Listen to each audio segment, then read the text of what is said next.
My name is Steve Okoth. I'm a Director of Tax Advisory here at BDO in Kenya. And today I'll be speaking to you about income tax changes that are being proposed through the Finance Bill of 2024. And my colleagues also will be handling other aspects of income tax and also the other taxes like VAT or excise duty, miscellaneous fees and levies, and the administrative changes that have been proposed through this particular bill. So I'll go straight to it. And one of the changes that have been proposed is in regard to donor-funded projects. And the proposal here is to exempt non-resident contractors, consultants, subcontractors, and employees who are providing services relating to this kind of projects. So this is a welcome move that erases the issues and disputes that have been affecting donor-funded projects. And going forward, we don't expect that there will be such problems in regard to these projects where foreign governments and foreign funders have provided resources to support the development initiatives of our country.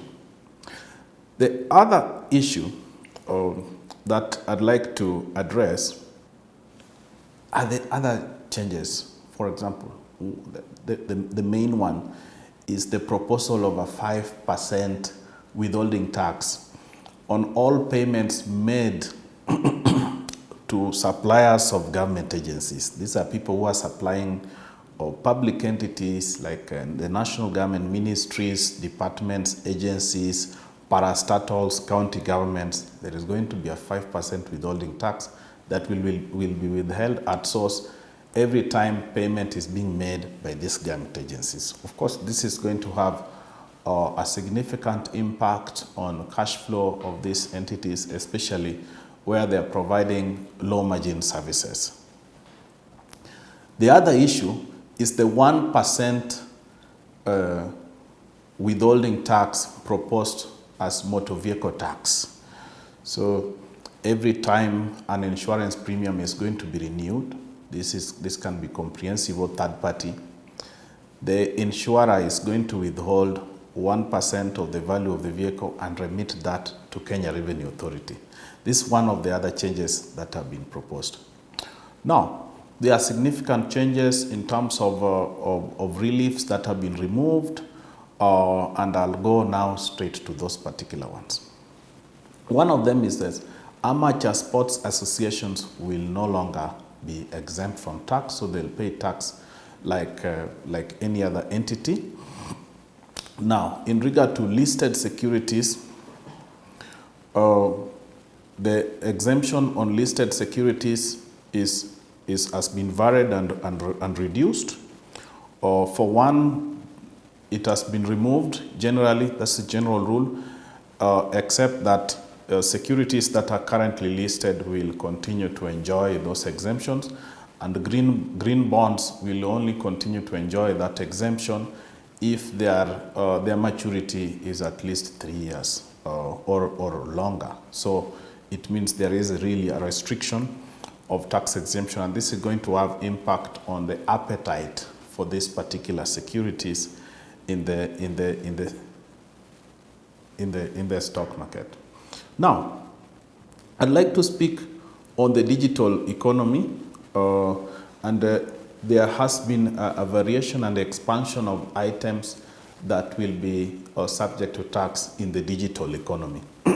For one, the 5% digital content monetization tax, which has been applying to certain materials that are exchanged online, has now been expanded, and the scope, that particular scope now involves all creative works. So we can see anything that is going to the digital sector is going to come under taxation.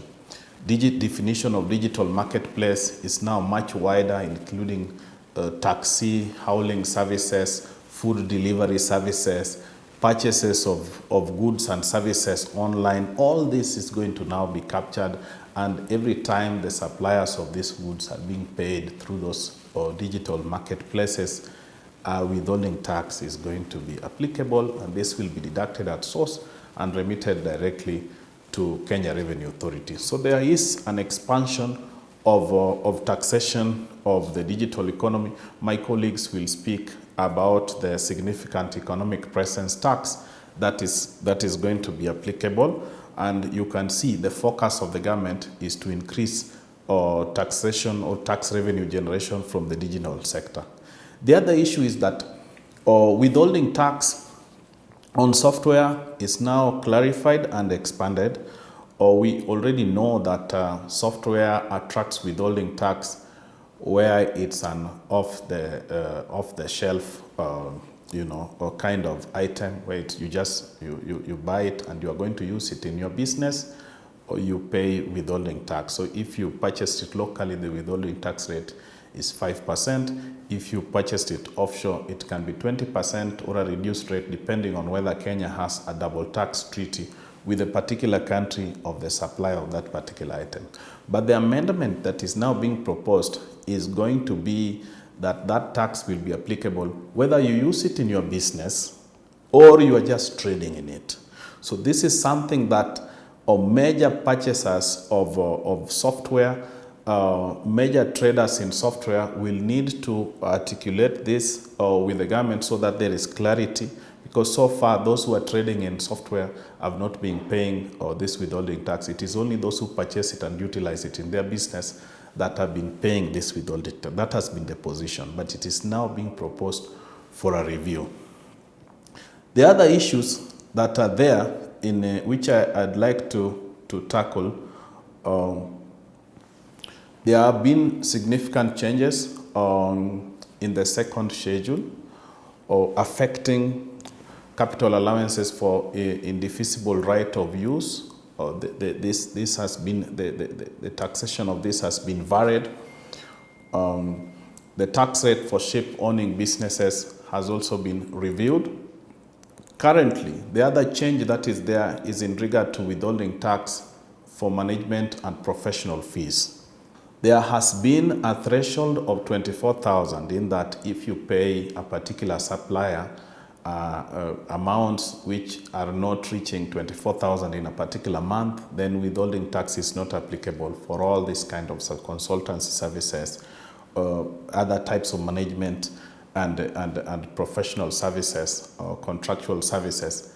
That 24,000 shillings threshold has now been done away with, and now any payment which is subject to withholding tax, irrespective of the amount, is going to attract that particular withholding tax. Digital service tax withholding tax rate is proposed to be increased to 5% from 1.5%. Marketing and promotion services it is proposed to attract tax at 3% instead of 5%. In regard to export processing zones, there is the penalty of 2,000 per day, which is applicable for late filing of income tax returns by EPZ enterprises. This particular penalty is now removed and is replaced with a simple penalty of 20,000 shillings per month for every month of default. The other change is in regard to capital gains tax. Now, capital gains tax for investments which are larger than 3 billion shillings over a 2-year period, or for large investments where capital gains is going to be involved, the rate of CGT will now be 5% instead of 15%. But the Nairobi International Financial Center has to certify that the scope of investment is greater than 3 billion Kenyan shillings. My name is Kevin Mwangi. I'm a senior tax consultant at BDO Kenya, and today I'm going to talk about the changes that have been brought about in the finance bill, especially to do with international taxation and transfer pricing. So the bill has proposed several changes, especially to do with the definition of related person and also to take into account the two-pillar solution that Kenya signed on to in 2023. For the related person, the definition has been cleaned up basically to bring consistency in the Income Tax Act. Initially, the related person definition was found in Section 18 of the Income Tax Act, but now it has been brought to Section 2, where it has also included situations where an individual is involved in the management, capital, or control of two persons. Also, it takes into account situations where you have a person who is not an individual owning or involved in the management, capital, or control of two other businesses. Another change that has been brought about in the Finance Bill of 2024 basically is to reflect the OECD BEPS two-pillar solution, and that is taking into account Action 1 and Action 2. And what this does, OECD has been very keen on pushing for base erosion and profit shifting. So countries have been encouraged to implement these changes into their legislations, basically to avoid. Some of the changes have been brought about in the Finance Acts of 2021, 22, and 23, and the major change that has been brought about now in this finance of the digital economy, that is moving away from the brick and mortar, where we'll have a permanent establishment through a company operating in Kenya. But with the digital economy, it's quite hard to tax these companies because a company can operate in Kenya without having a presence locally. Now, the government, through the inclusive framework that they signed on to, part of it was to drop the digital service tax, which was initially the 1.5%, and now it has adopted a significant economic presence regime, which companies without a permanent establishment in Kenya, but e-books now will be taxed at a rate of 20% of their turnover. Also, this is a big change. We expect that the Commissioner will provide additional regulations, especially on issues such as what is defined as the significant economic presence. The OECD talks about several factors that can be considered as significant. Revenue, it can either be revenue, or the Commissioner will need to provide additional guidance on what can be considered as significant economic presence. The OECD do talk about several factors that can be considered, including the revenue. Is it the digital presence? Is it the number of users? So we expect additional guidance on this, but the key change is the removal of digital service tax to the implementation of the significant economic regime, which will introduce a 20% tax on the turnover of a company operating in Kenya through. Second pillar is now the introduction of a minimum tax across the globe, and this has been pushed especially to the second pillar, which is the minimum tax, the global minimum tax, and this has been pushed in order to remove the race to the bottom, basically where countries compete on the level of taxes. So there is a 15% minimum tax that has been introduced, and Kenya has signed on to this. So there will be a minimum top-up tax, and this is for companies that are part of an M&E group that has a consolidated revenue of 750 million euros. So if you are part of an M&E group that has in the previous 2 years had a revenue of above 750 million euros, if your taxes do not meet the 15% threshold, and that is your turnover to tax ratio is not 15%, then you'll be required to pay a top-up tax in order to hit the threshold of 15%. My name is Hatia Dembo. Today I'll be speaking to you about the pay-as-you-earn provisions proposed in the Finance Bill 2024. The Finance Bill proposes the adjustment in tax treatment of benefits accrued to an employee, specifically increasing the exemptions of amount taxable of per diem from 2,000 per month to 5% of the monthly gross earnings, subject to maintenance of allowance policy by the employee. The non-cash benefits exempt is increased from 36,000 to 48,000 per annum. The food benefits exempt is increased from 48,000 to 68,000 per annum. And the gratuity paid to pension funds is increased from 240,000 shillings to 360,000 per annum. The other provisions which have been proposed under the Finance Bill include the registration of individual retirement fund and pension funds to be moved from the Commissioner of Domestic Taxes to the Retirement Benefits Authority. Under the provision also, the deductions the deductions under this provision is increased from 240,000 Kenya shillings to 360,000 Kenya shillings per annum. The other provision is that the insurance and housing reliefs offered under the Income Tax Act have been deleted to align with the provisions under the Affordable Housing Act introduced in the year 2024 and the Social Health Insurance Fund 2023. Thank you. John Komu, Tax Manager at BDO Kenya office, and I would like to bring to you some of the proposed changes in the VAT. In the VAT. Now, number one, we have a refund of excess VAT. The period for application of the same has been shortened from 24 months to 6 months. Change number two is the input on mixed supplies. Now, for that, where we have exempt and zero rated supplies, the input will be apportioned accordingly, especially on the taxable supplies. So the ratios previously applied would not be taken into account. Number three, we have now the bad debts recovery, where the taxpayer has recovered some debts. Now the payment of the taxes, VAT thereof, will be at the time of recovery.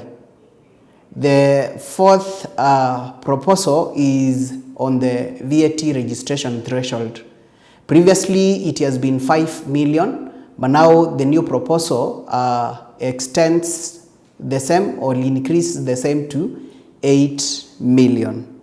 The other bit that I would like to tackle is on some of the items that were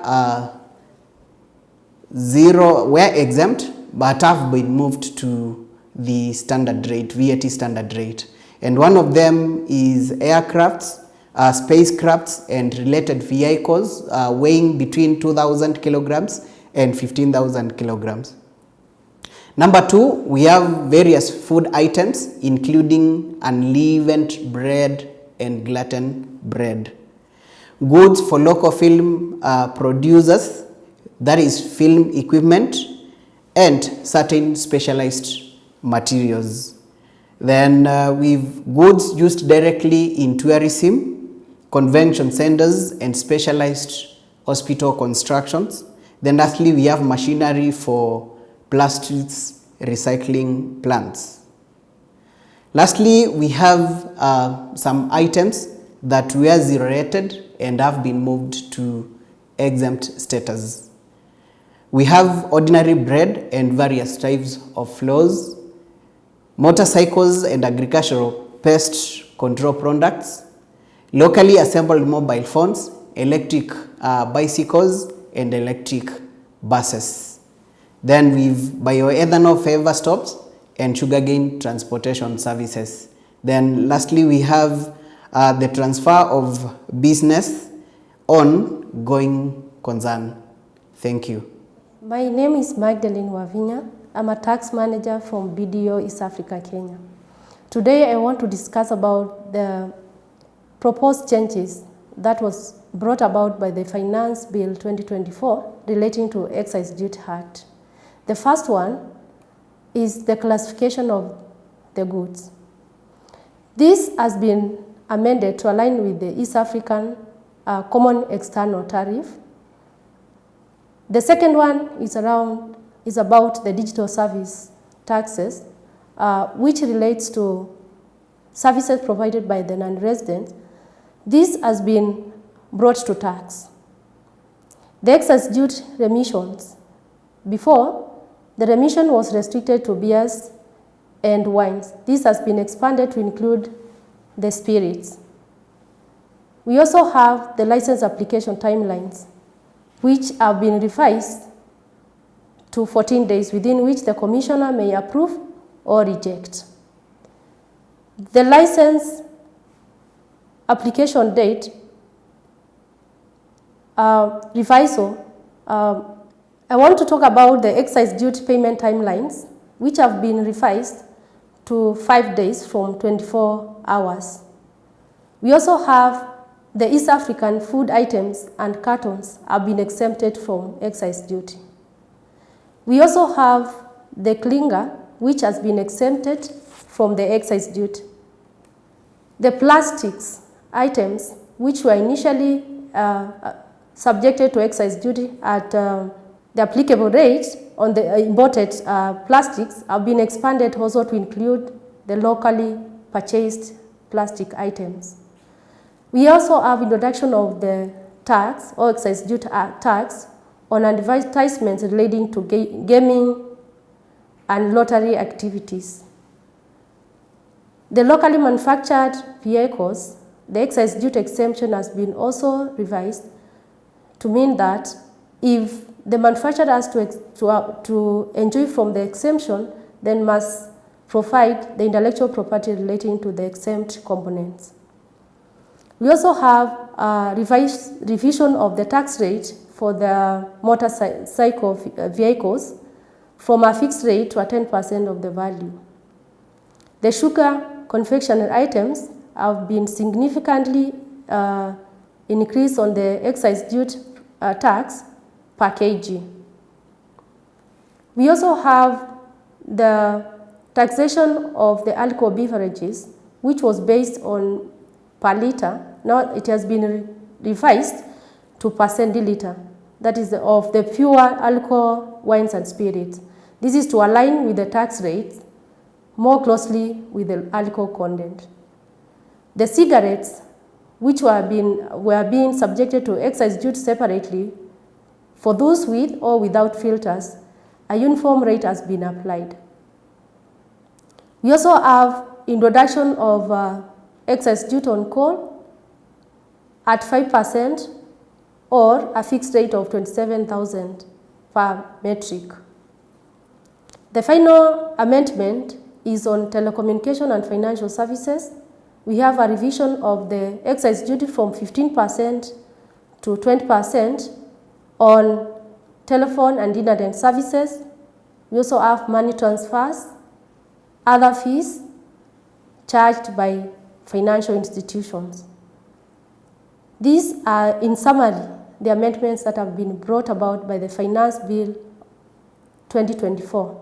My name is Idel Amusengeri, a tax consultant at BDO East Africa, and today I'm going to take you through the proposed changes under the Miscellaneous and Levies Act. There are two key proposed changes under this act. One is with respect to entities under the Special Operating Framework, where the bill is proposing exempting these entities from RDL and IDF. The other key change is on the Export and Investment Promotion Levy, where the bill is proposing expanding the range of products covered under this regime. As we may know, the Export and Investment Promotion Levy was introduced by the Finance Act 2023, which applied to certain imported products at the rates of 10% and 17.5%. The bill is proposing excluding this levy on sacks and bags that were previously taxed at the rate of 10%, and bars and iron rods, which were previously taxed at the rate of 17.5%. Other items that will be affected by the proposed changes include cement clinkers, which were taxed at the rate of 17.5%, and items of kraft paper, which were taxed at the rate of 10%, and will now be taxed at the rate of 2% of the customs value. Finally, some of the items that were previously exempt from this levy will now be taxed at the rate of 2% of the customs value include denatured ethyl, rum and other spirits, vodka, milk and creams, ceramic sinks, wash basins, pedestals, cooking stoves, bidets, motorcycles, including electric motorcycles, furniture and parts of furniture. My name is Henry Sang, Tax Director at BDO. I'm going to discuss the changes to the Tax Procedures Act that will become effective if passed by Parliament from 1st of July this year. Some may be effective from September, and some may be effective from January 2025. So the first one is withholding VAT agents.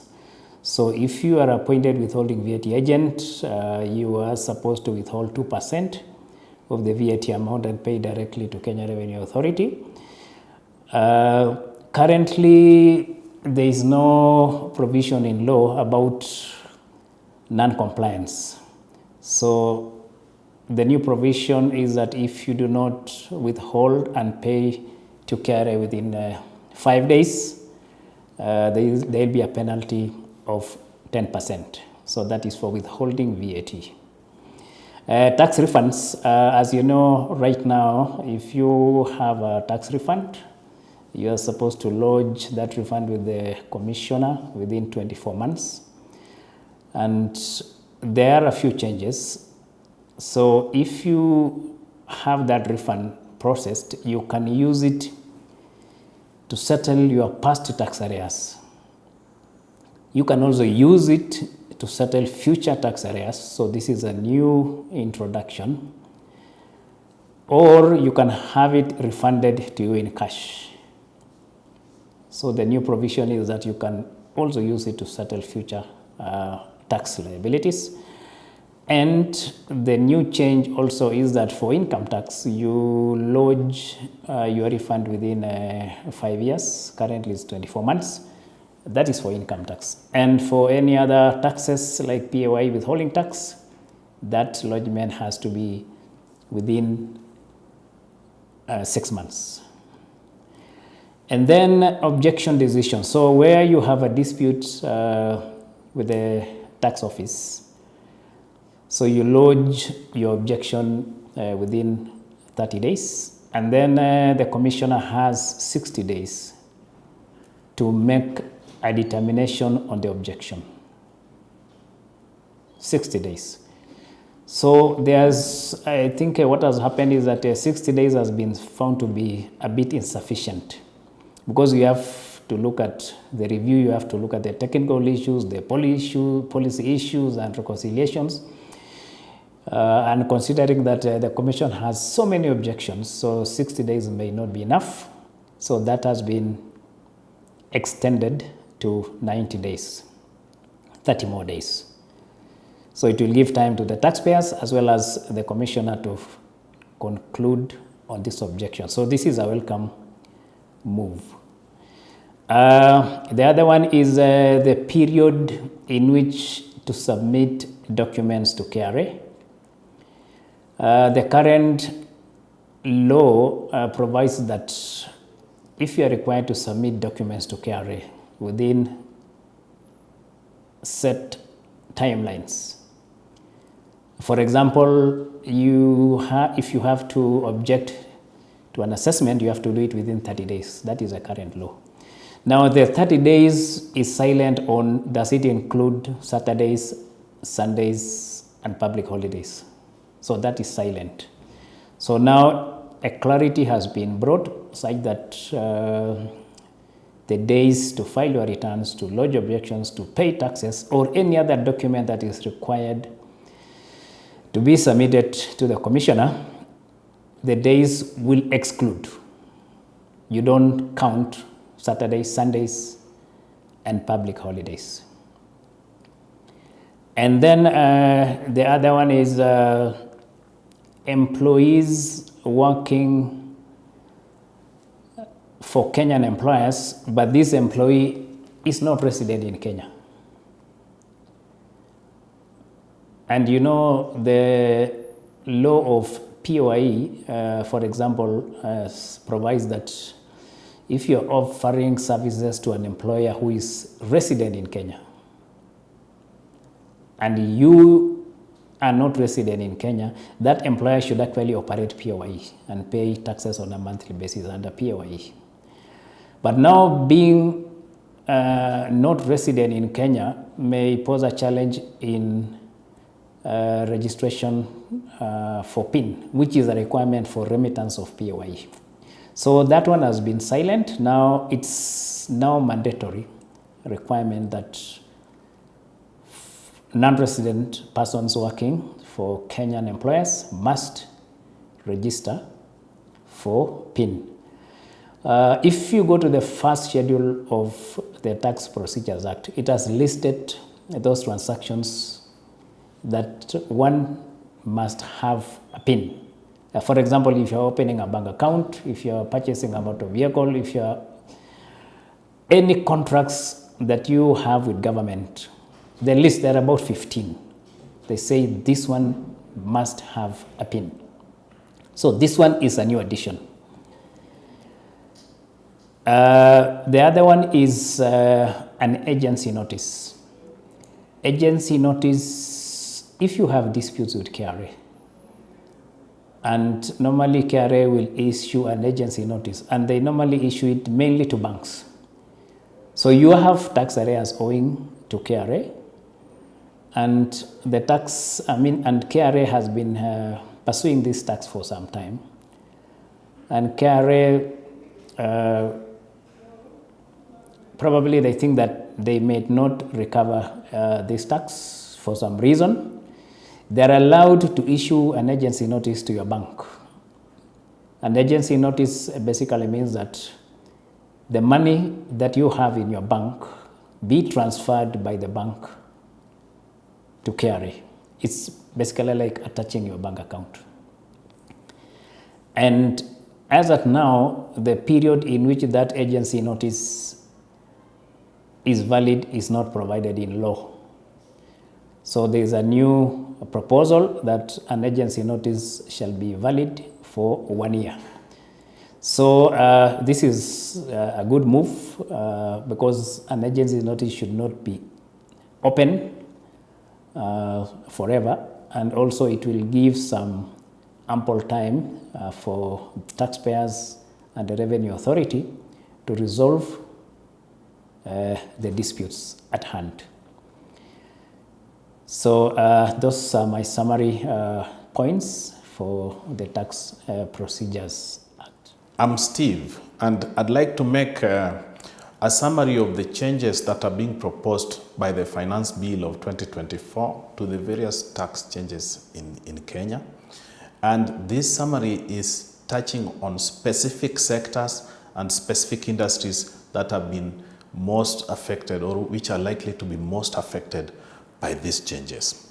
So the first one is multinationals. So multinationals are coming under a more expanded regime of international taxation. The definition of related parties for transfer pricing purposes has been expanded, and this will affect entities here in Kenya which are doing activities, buying goods and services or dealing in intangibles with their sister companies or mother companies outside the country, or those ones which are within preferential tax regimes like EPZs or special economic zones. So this is something that is to be looked into. The other one is the implementation of Pillar 1 and Pillar 2 developments in international tax that are now being adopted in domestication under the changes proposed to the Income Tax Act. So this is going to affect the digital economy, where an entity has a significant economic presence in Kenya, providing services to many consumers in Kenya through the digital platforms or digital interface or via the internet, then a significant portion of that is likely to come under taxation. So Kenya is adopting Pillar 1 and Pillar 2. This has been a conversation for some time, and now it's coming into being. We've seen changes being made to the transfer pricing rules, and we've had changes in international tax over the past 3 years. This is the other sector that is being touched. Now, the digital economy is facing significant changes. More players in the digital sector are being brought under the withholding tax regime. Digital content definition is being expanded. Digital marketplaces, the definition is being expanded to include taxi hauling services, food delivery services, and any other services or goods that are being delivered through the digital platform. So the implication of this has been covered comprehensively in our newsletter, which we've shared. In regard to the gaming industry, this industry has faced significant ups and downs from the year 2019 and more specifically 2020, when the tax regime was changed from the optimal level which Kenya has experienced in the past. The time when KRA realized the most revenue from this sector, there was a flat tax on the GGR, and that particular system was perturbed in 2019 due to a number of factors, some of which were political. Now, there is a withholding tax of 15% that is being proposed on advertisement via the internet or social media platforms. Is being proposed to affect this sector. So you can see the cost profile of the industry is being affected. Now, in regard to manufacturing, quite a raft of changes is coming into play, and this is mainly a redefinition of excise duty treatment and also export promotion levy. So export promotion levy is coming into at 2% on many products. There's a long list of products that are being affected. But there are certain products like clinker which are being relieved from this, and certain items of iron, the rate is being proposed for reduction.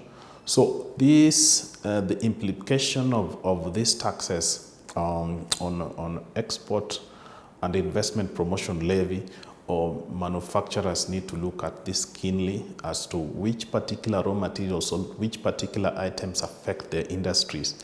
Or there is a positive change for the paint industry, or one of the components, one of the key raw materials for manufacturing paints has been removed from the excise regime, but another one has been brought into this, so people have to look at this more keenly.